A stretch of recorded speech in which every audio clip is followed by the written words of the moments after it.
Welcome to Whisky.com, where fine spirits meet. My name is Luening, Horst Luening. I'm the master taster of Whisky.com, and today we have the frequently asked questions number 3. It's in the middle of the month of October, and I just returned from my trip with an electric car, a Tesla. We drove from the North Cape to Tarifa, even to Africa, all on electric energy. And I just have a short time for 2 questions to answer, and then I have to head for Düsseldorf, where there is a convention, and I'm holding a session, a lesson there.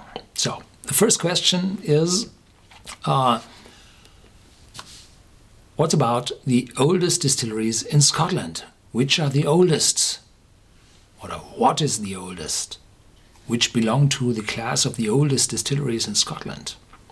Well, I looked a little bit into the internet. I searched for oldest distilleries in Scotland, and I found a paper of the Keepers of the Quaich from the Chicago chapter. And there are a few old distilleries. I always,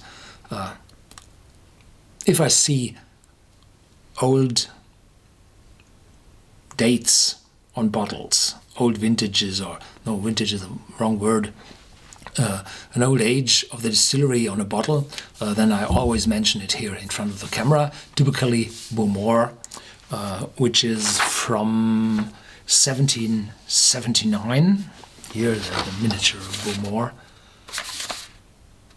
And where do they? Here, 1779.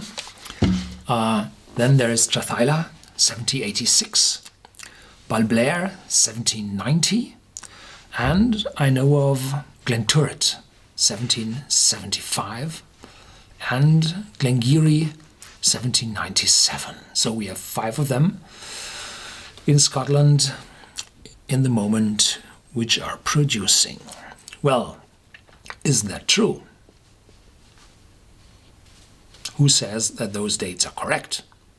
Well, there's some evidence about this year, typically mentioning in some books, writing some contracts, whatever. And there is some evidence that, for example, Glenmorangie is from the early 18th century, but not really well documented, so you can't really say. Or Little Mill. Little Mill is from 1772. There's still whiskey from Little Mill out on the market. Quite expensive, yes. And there's still some houses from Little Mill left. The rest is gone, they're flats now. But on the other side, there are some old machine halls, whatever it was. Does that count also for an old distillery? Or Glenturret, it was refurbished after dismantling. Is it still the same distillery? Is it without an interruption? How long stood it still? There was the big British recession in the 80s. A lot of the distilleries stood still. Do you look after the houses or the buildings?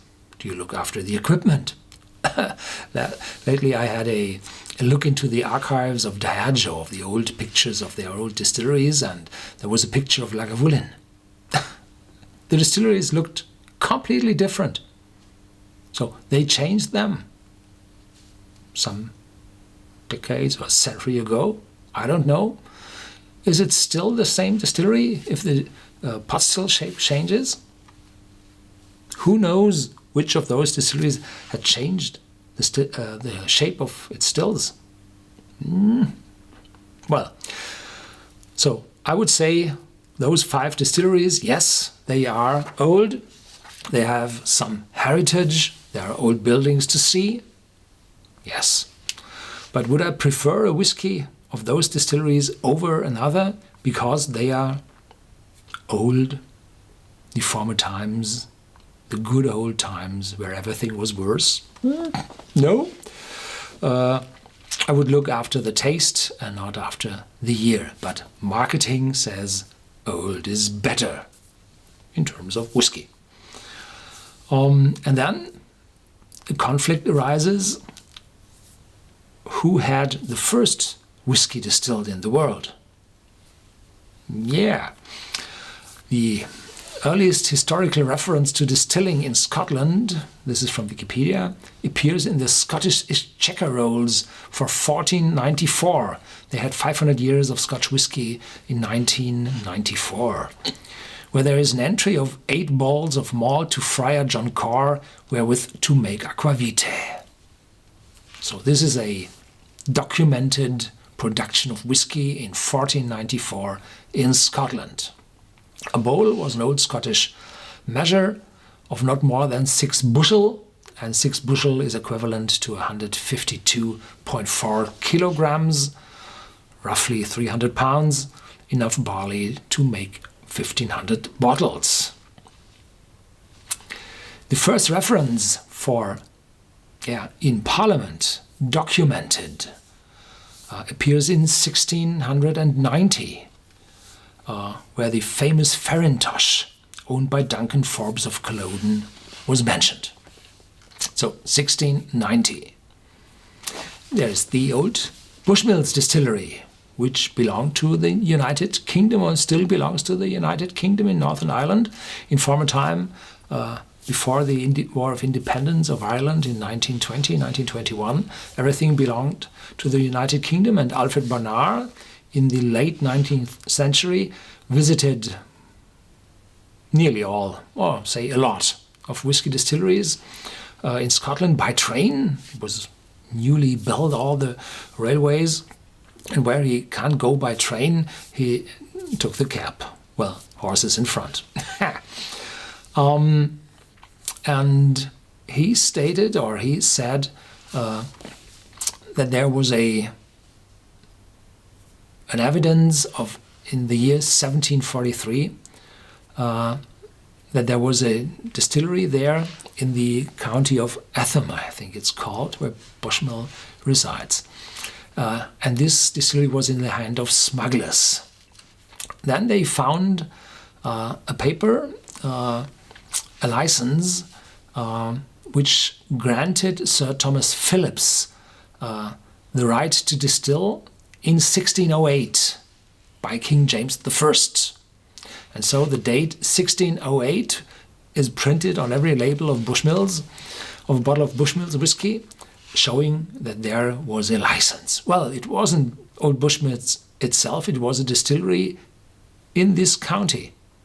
Where it stood, nobody knows. No idea. The chances are high that it is not in not the Old Bushmills distillery. So everybody is looking for the oldest and the most the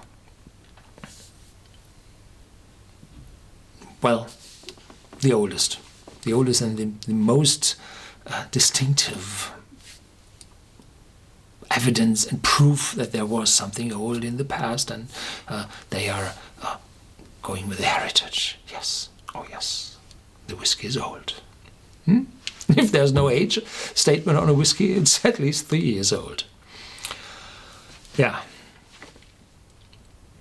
So this is what I have to say about old whiskey distilleries. Please remember there are 5 of them.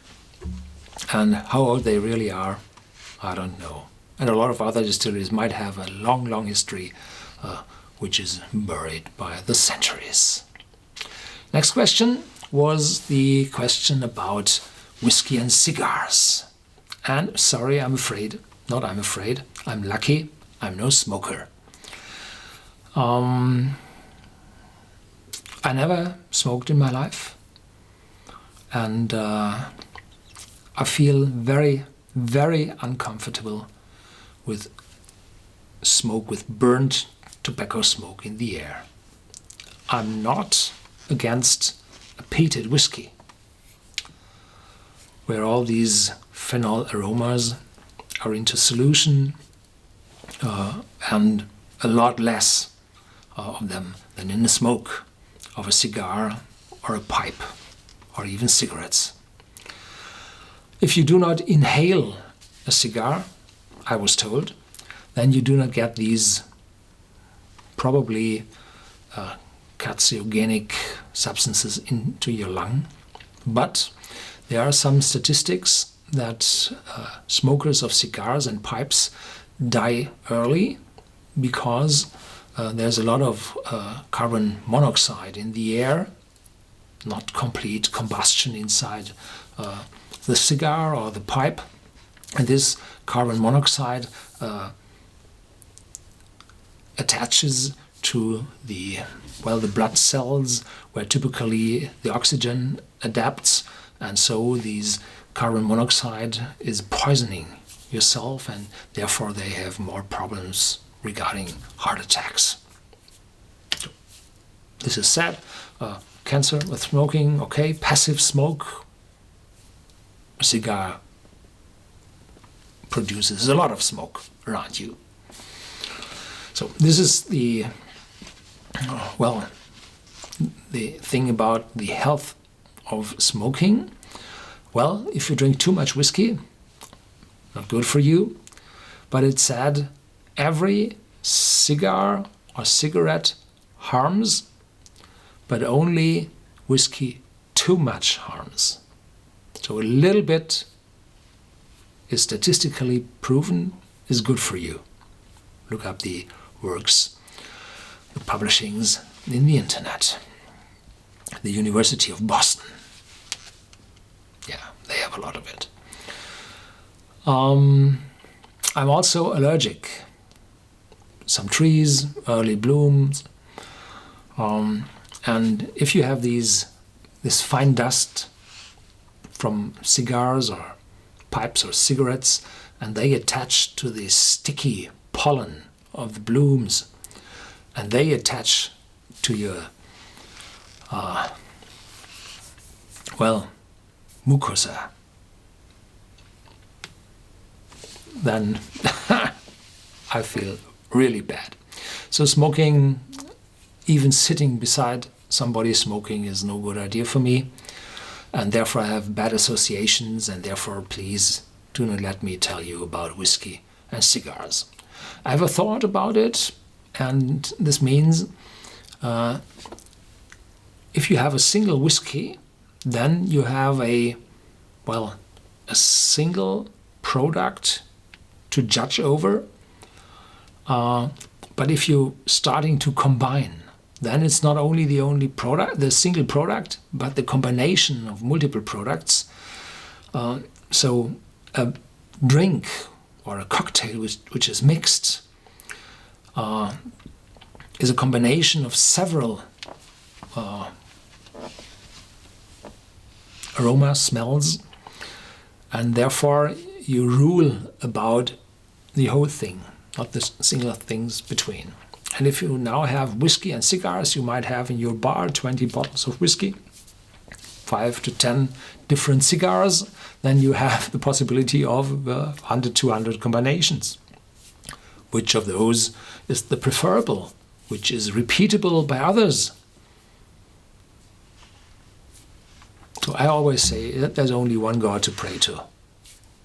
You can't serve two gods, the cigars and the whiskey. So just have your smoke, enjoy, or have your whiskey and enjoy. But mixing, the same with whiskey and chocolate. There are so many different chocolates in the world, and the chances that you have the best combination, might not be that high. There are a lot of combinations possible, thousands and thousands. So it's all the experimenting which might bring more, pleasure to you than the final tasting at all. So it's not something for me. I prefer the pure, the straight, the single. So thank you very much for watching. There's more to come. Stay tuned. Please ask your questions in our Whisky forum on Whisky.com and add a hashtag Whisky.com that I find your questions and can answer or try to, well, take your questions into account here in my next FAQ. Thank you.